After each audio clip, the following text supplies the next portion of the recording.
Hello बच्चों। तो आज हम जो है नया लेसन अपना स्टार्ट करने जा रहे हैं, हाउ मैनी स्क्वेयर्स। तो सबसे पहले हम समझते हैं स्क्वेयर क्या होता है। As you know, as we have discussed in the fourth class also, आपने फोर्थ क्लास में पढ़ा भी होगा कि स्क्वेयर क्या होता है। तो चलो आज पहले स्क्वेयर जो है हम उसको डिस्कस कर लेते हैं। What is square. अब स्क्वेयर क्या होता है, जिसकी फोर साइड्स होती हैं।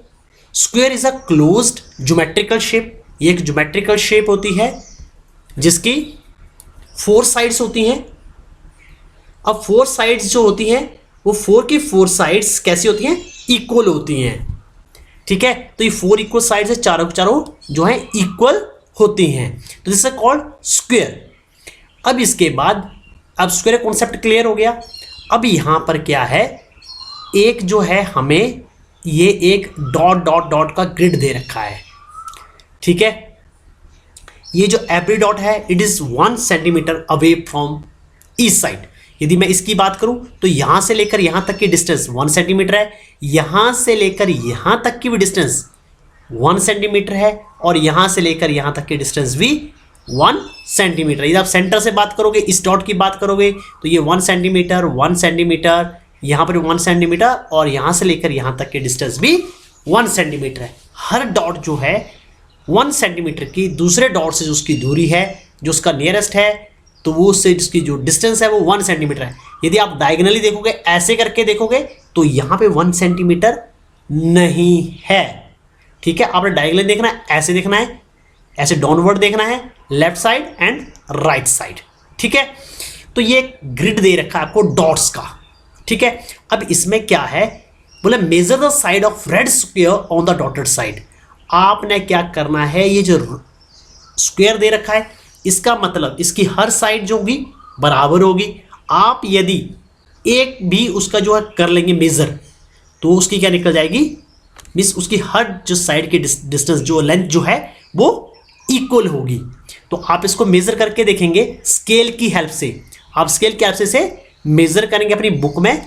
फिर उसके बाद क्या है, draw here as many as rectangles as possible using 12 such squares. अब आपने क्या करना है, यहां पर आपने अलग अलग 12 स्क्वेयर्स बनाने हैं, 12 रेक्टेंगल्स बनानी है यूजिंग सच 12 स्क्वेयर्स। एक जो अपने इस तरह से आपने कलर करना स्टार्ट करना है कि आपके जो कवर हो वो 12 जो है रेक्टेंगल्स जो है 12 स्क्वायर उसके अंदर आए। वो कैसे करना है अभी मैं बताता हूं। सबसे पहले हम रेक्टेंगल का कॉन्सेप्ट देख लेते हैं। रेक्टेंगल क्या होती है, रेक्टेंगल ऐसी एक ज्योमेट्रिकल शेप होती है जिसकी क्या है, जो अपोजिट साइड्स हैं, अपोजिट साइड्स वो हमेशा इक्वल होंगी। ये और ये वाली, ये साइड हमेशा इक्वल होगी, ये और ये साइड इक्वल होगी, और ये हमेशा जो एक क्लोज फिगर होगी। ठीक है, स्क्वायर में क्या है, सारी साइड्स बराबर, रेक्टेंगल में अपोजिट साइड्स आर इक्वल। चलो नेक्स्ट करते हैं। अब स्क्वायर और रेक्टेंगल का आई होप आपको कॉन्सेप्ट क्लियर हो गया। अब इसमें करना क्या है, अब इस क्वेश्चन को समझते हैं। आपने क्या करना है, 12 स्क्वायर लेने हैं, कॉन्टिन्यूसली लेने हैं, और इस तरीके से लेने हैं कि वो एक रेक्टेंगल की फॉर्म में आए। अब रेक्टेंगल की फॉर्म में कैसे आए, चलो डिस्कस करते हैं। यदि मान लो मैंने ये 1 स्क्वायर ये ले लिया, दूसरा ये ले लिया, 1 2 3 4 5 6 7 8 9 10 11 12, तो मेरे यहां से लेकर ये हो गया 9 और ये 12, ये जहां से मेरा कर्सर मूव कर रहा है। अब सॉरी बच्चों, तो ना ग्राफिक्स मुझे आइडिया नहीं है, मुझे आता नहीं है। यदि आता होता तो मैं आपको ये पूरा कलरफुल करके बता देता। तो यहां से देखो ये और ये, चलो मैं आपको थोड़ा सा कट करके बताता हूं कैसे।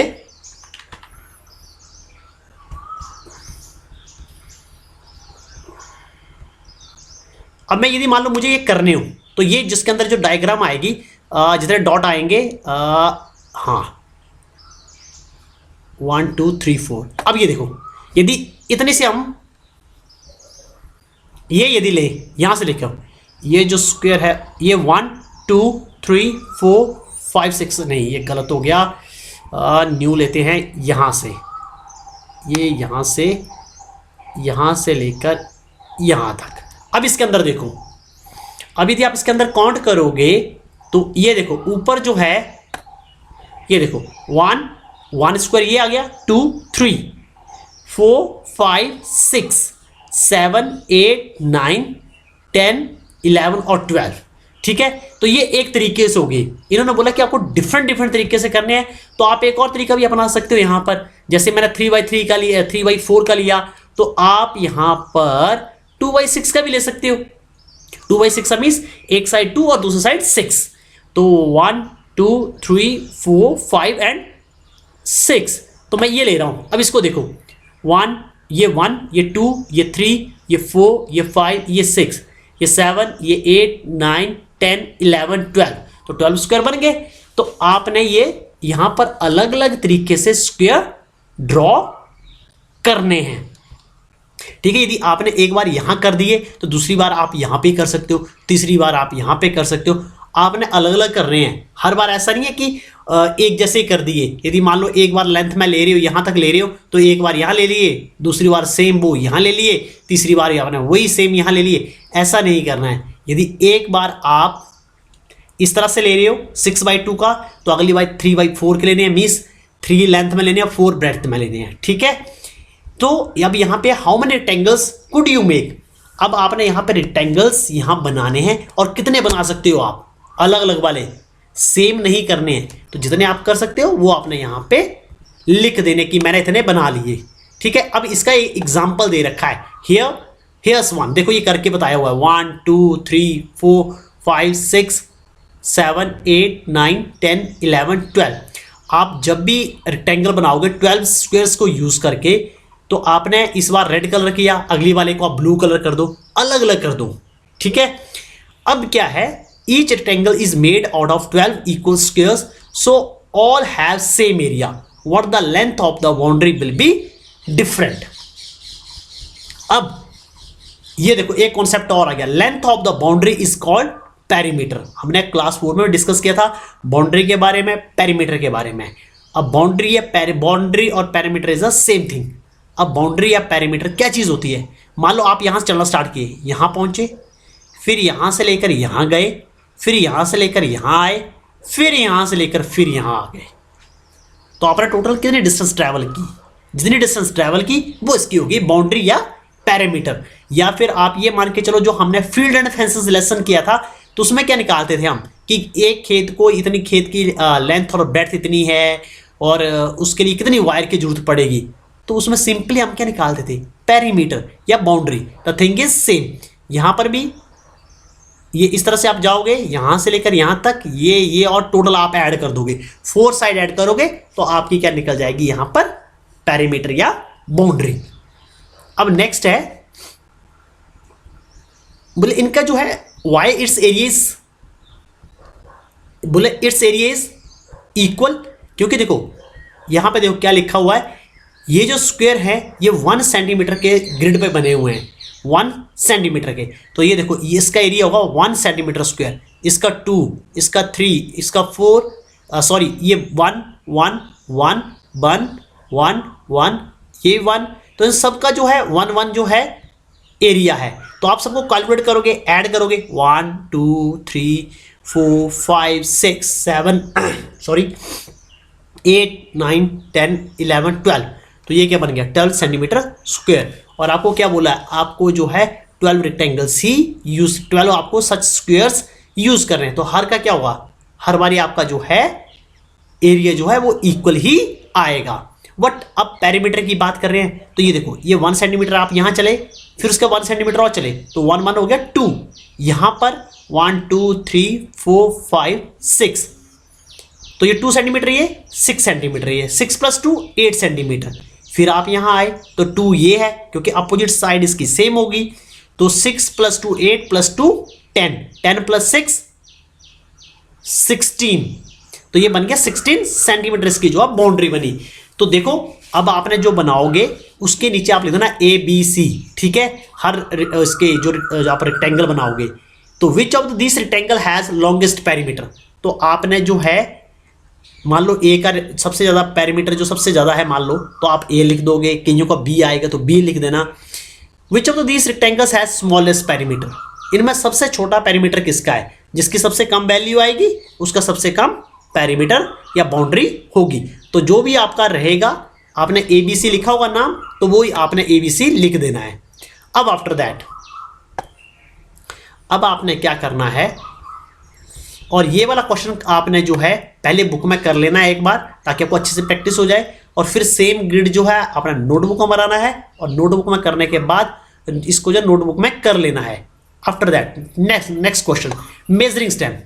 ये हमारा जो है क्या किया है, 1 सेंटीमीटर के ये ब्लॉक बने हुए हैं। यहाँ पर देखो, यहाँ पे कोई पिक्चर नहीं है, तो ये 1 सेंटीमीटर की लेंथ, 1 सेंटीमीटर की ब्रेड्थ, तो इस तरह से ये बना रखा है। इसका एक एग्जाम्पल होता है ग्राफ पेपर, जो आप कई बार नोटबुक के पीछे देखते होंगे, जैसे हमारी प्रैक्टिकल की नोटबुक आती हैं, जो बच्चे कब्स एंड बुलबुल में हैं तो उनकी नोटबुक के पीछे बना होगा इस तरह का ग्राफ, या कई बार आप बुक में भी देखते होंगे। आपकी बुक्स में नहीं है, आपके यदि बड़े भैया दीदी हैं तो उनकी नोटबुक में या उनकी बुक में पीछे ऐसे ग्राफ बना होता है। तो ये क्या होता है, ये 1 सेंटीमीटर का होता है ये, ठीक है। ये इसकी लेंथ भी 1 सेंटीमीटर और ब्रेड्थ भी 1 सेंटीमीटर की होती है, ठीक है। तो ये इस तरह का जो है ग्राफ बना हुआ है, ठीक है। इसके ऊपर क्या किया उन्होंने, स्टैंप्स रख दी, ठीक है। ये स्टैंप, ये स्टैंप, ये स्टैंप, ये डी ई एफ सब अलग अलग जो स्टैंप रख दिए हैं। अब आपको क्या करना है यहाँ पर, हाउ मेनी स्क्वायर और 1 centimetre side does stamp A cover. अब क्या है, हर स्क्वायर जो है ए 1 सेंटीमीटर, उसकी साइड इसकी तो 1 सेंटीमीटर है, तो इसकी लेंथ भी 1 सेंटीमीटर, ब्रेड्थ भी 1 सेंटीमीटर। तो यहां पूछा हुआ है जो स्टैंप ए है वो कितने स्क्वायर जो है कवर कर रही है, कितने रोक रही है। देखो 1 2 3 4 5 6 7 8 9 10 11 12 13 14 15 16 17 18, या फिर सिंपली है 1 2 3 4 5 6, यहां पे लाइन है 1 2 3 6 3 18, तो यहां पे कितने आगे 18 वो जो है कवर कर रही है। एंड बी, तो बी का आप खुद कैलकुलेट करो और खुद निकाल लो। विच स्टैंप हैज बिगेस्ट एरिया, यहां पे देखो जो सबसे ज्यादा जो स्क्वायर कवर करेगी वो सबसे ज्यादा एरिया जो है कवर अप करेगी। इसके बाद which stamp has biggest area, how many square of 1 centimetre does this stamp cover, जो जिसका सबसे ज्यादा एरिया है वो कितने कवर कर रही है, कितने स्क्वायर कवर कर रही है। How much is the area of the biggest stamp dash square centimetre. अब ये कॉन्सेप्ट आपको मैं बताता हूं, आपके लिए नया कॉन्सेप्ट है, एरिया का कॉन्सेप्ट है ये, ठीक है। तो स्क्वायर सेंटीमीटर क्या होते हैं, स्क्वायर मीटर क्या होते हैं, इसके बारे में अभी डिस्कस करते हैं, ठीक है। तो जितने वो बॉक्स कवर कर रही होगी उतने ही आप यहां लिख दोगे, ठीक है। How which two stamps have the same area, किन किन के पास है, मान लो बी एंड सी के पास है तो आप लिख दो B and C. How much is the area of E this stamps, ठीक है। तो जिनका सेम एरिया है तो वो कितना है, ठीक है। The area of the smallest stamp is dash square centimetre, जो एरिया है स्मॉलेस्ट स्क्वायर का, जो स्मॉलेस्ट स्टैम्प है उसका कितना है। The difference between area of smallest and the biggest stamp is, मान लो बिगेस्ट का आया 10 और स्मॉलेस्ट का आया 2, तो आप क्या करोगे 10 - 2, 10 - 2 कितना बचा 8, तो आपका आंसर आ जाएगा 8। ये मैं जस्ट रफ एस्टिमेट दे रहा हूं आपको, यदि आपने खुद कैलकुलेट करना है और आपका आंसर जो अलग आएगा इससे, ये मैंने जस्ट एग्जांपल दिया है। एक बार फिर क्वेश्चन डिस्कस कर लेते हैं। After that I am coming to the unit of the area. How many square of 1 centimetre does side does stamp A cover, A जो है वो कितने कवर कर रही है, बी कितने स्क्वायर कवर कर रही है, किसका एरिया सबसे ज़्यादा है, वो कितने जो है स्क्वायर कवर कर रही है वो आप यहाँ लिखोगे, और उसका एरिया कितना है, जितने स्क्वायर होंगे वो उतना ही उसका एरिया है। Which two stamp have same area, आपने 2 स्टैम्प देखनी है कि और नंबर ऑफ स्क्वायर सबके काउंट कर लेने हैं, और जैसे डी के आपने काउंट किए तो यहीं लिख दो पास में ही, यहाँ लिख दो इसके पास में, सो दैट कि आपको पता रहे कि इसके इतने हैं। तो फिर आपने देख लेना किस किस के जो हैं इक्वल आ रहे हैं, जिसके इक्वल आ रहे हैं उनका फिर यहाँ एरिया लिख देना है। आफ्टर दैट आपने सबसे जो छोटी स्टैंप है उसका कितना एरिया है, ठीक है, मीन्स वो कितने स्क्वायर जो है कवर कर रही है, कितने बॉक्सेस में है वो, तो जितने हैं वो लिख दोगे। फिर आप उनको जो सबसे बड़ी जो स्टैंप है माइनस आप करोगे स्मॉलेस्ट स्टैंप वाला, तो ये क्वेश्चन आप खुद कर लोगे। Collect some old stamps, place on the square grid and find their area and perimeter. ये देखो आपके लिए जो क्वेश्चन है बोला कलेक्ट सम ओल्ड स्टैम्प्स। अब ऐसा है कि हालात ऐसे हैं कि घर से बाहर नहीं जाना है। यदि आपके घर में स्टैंप हैं देन इट्स ओके। जैसे आपके पास कुछ लेटर आए होंगे, पुराने लेटर आए होंगे, तो वहाँ उनके ऊपर स्टैंप आपको मिल जाएंगी, तो आप और जो ग्राफ पेपर है वो भी मिल जाएगा। यदि हो आपके पास तभी आप क्वेश्चन कर लेना, अदरवाइज इस क्वेश्चन को छोड़ देना। जब हालात नॉर्मल हो जाएंगे तब हम इस क्वेश्चन को कर लेंगे, तब हम इस क्वेश्चन को कर लेंगे, ठीक है। अब चलते हैं एरिया वाले कॉन्सेप्ट पर। Stamp D covers 12 squares, each square is of side 1 centimeter, so the area of stamp D is 12 square centimeter। ये देखो यदि आप काउंट करोगे तो ये 12 जो हैं बॉक्सेस कवर कर रही है, ठीक है। तो 12 बॉक्सेस कर रही है, तो यहां पे आपको कॉन्सेप्ट आएगा 12 स्क्वायर सेंटीमीटर। अब जब भी 12 स्क्वायर सेंटीमीटर का मतलब है 12 सेंटीमीटर स्क्वायर उसका एरिया है, ठीक है। अभी मैं ये कोशिश करता हूं, जैसे आप बड़ी क्लासों में जाके सीखोगे। नहीं, ये नहीं हुआ। यहां पर 12 सेंटीमीटर स्क्वायर ये है ऐसे करके। जब बड़ी क्लासों में चले जाओगे अभी तो आप ऐसे लिखोगे 12 स्क्वायर सेंटीमीटर। जब आप 6, 7, 8 में जाओगे तो आप इसको इस तरीके से लिखोगे, स्क्वायर जो है इसकी पावर हो जाती है, ठीक है। तो आप इस तरीके से लिखना सीखोगे। तो ये बड़ी हायर क्लास से कॉन्सेप्ट है। अब स्क्वायर सेंटीमीटर, अब आप जनरली जब दुकान में जाते हैं तो कई बार कुछ चीज़ खरीदते हो, जैसे आप टाइल्स खरीदने जाते हो तो आप इससे पूछते हो, जैसे आपने सुना होगा पापा से पूछते होंगे कि भाई दुकानदार से टाइल्स लगे खरीदने, तो उनसे पूछा होगा कि भाई इस बॉक्स में कितना मटेरियल है, तो बोलता होगा 15 फीट माल है जी, 15 फीट का माल है। वहां 15 वो स्क्वायर नहीं बोलता है प्रॉपरली, 15 स्क्वायर फीट माल है, मीन्स वो 15 स्क्वायर मीटर जो है एरिया को कवर करेगा। जैसे अब आपके घर में मान लो कोई पेंटर लग गया, तो कई बार बोलते हैं हम दिहाड़ी लेंगे, मीन्स डेली के पैसे लेंगे, और कुछ कहते हैं कि हम जी एरिया नापते हैं और 10 रुपये पर स्क्वायर फीट के हिसाब से लेते हैं, ठीक है। तो वो 10 रुपये पर स्क्वायर फीट के हिसाब का मतलब है कि मीन्स जो 1 स्क्वायर फीट का एरिया जो है उसके वो 10 रुपये लेंगे, ठीक है। फिर वो कमरे का एरिया का मेजरमेंट करते हैं और उसको मल्टीप्लाई कर देते हैं, एरिया निकालते हैं, उसको नंबर जो है जितने उसके जो कमरे के हैं उनको 10 रुपये से मल्टीप्लाई कर देंगे एरिया को, और टोटल रुपये बोलेंगे इतने बनेंगे, हमें इतने रुपये दे दो। तो इस तरह से जो है जो काफ़ी चीज़ें हैं वो एरिया के हिसाब से चलती हैं। जैसे आप टाइल्स जिस मिस्त्री से लगवाते हो तो वो भी क्या बोलता है, हम जी 12 रुपये लेते हैं जी पर स्क्वायर फीट लगाने के। तो इस तरह से वो क्या है, अलग अलग जो हैं, ये जो है हमारा एरिया का जो कॉन्सेप्ट है वो इस तरह से चलता है। अब आपने जब याद रखना है कि जब एरिया होगा, जब भी एरिया की बात होगी तो वहां पे यूनिट चलेंगे स्क्वायर सेंटीमीटर, मीन्स स्क्वायर आएगा और लेंथ आएगी, यहाँ पे सेंटीमीटर है। अब यदि कई जगह यदि मीटर की बात होगी तो वहां मीटर आएगा, ठीक है। तो आपने इस चीज़ का हमेशा ध्यान रखना है। अब स्क्वायर मीटर की बात हो रही थी और यहां पर जो कहा गया था ये D covers 12 squares, E square is of 1 centimetre. ये है, इसकी जो है लेंथ जो है 1 सेंटीमीटर है, ये east side is 1 centimetre, 1 centimetre and 1 centimetre. जो स्क्वायर का एरिया होता है वो होता है, उसका एरिया होता है एरिया ऑफ स्क्वायर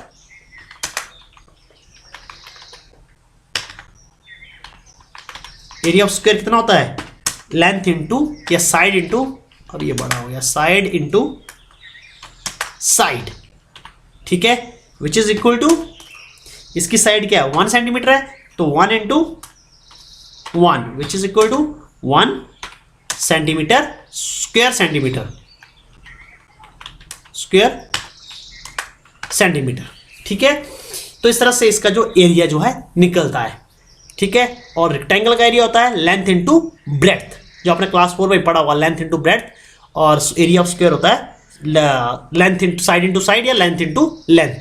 ठीक है, अब इसके क्या, स्क्वायर की लेंथ इनटू ब्रेड्थ करोगे तो लेंथ भी सेम है और ब्रेड्थ भी सेम है, तो ये बन गया जाता है साइड इनटू साइड। तो ये इसका कॉन्सेप्ट है यहां पर। आई होप आपको ये कॉन्सेप्ट क्लियर हो गया होगा। अब जो है नेक्स्ट वीडियो में जो है हम जो आगे वाले जो क्वेश्चन है वो डिस्कस करेंगे। ये वाला जो मैंने क्वेश्चन दिया है आपको, यदि आपके पास हैं तो आप कर लेना, अदरवाइज नहीं है तो आपके लिए अलग क्वेश्चन यहां दे रखा है यहां पे। ठीक है, तो आपने जो है ये वाले क्वेश्चन ऊपर वाले कर लेने हैं, और ये जो है ये आपके लिए क्वेश्चन दिया हुआ है, collect some old stamps, place them on the square grid and find their area and perimeter. तो आपने उनका एरिया और पेरीमीटर फाइंड आउट करना है। यदि आपके पास एक स्टैम्प है, एक या दो हैं तो कर लेना, आप नहीं है तो इसको हम बाद में जब हालात नॉर्मल हो जाएंगे तब हम इसको कर लेंगे। तब तक धन्यवाद बच्चों।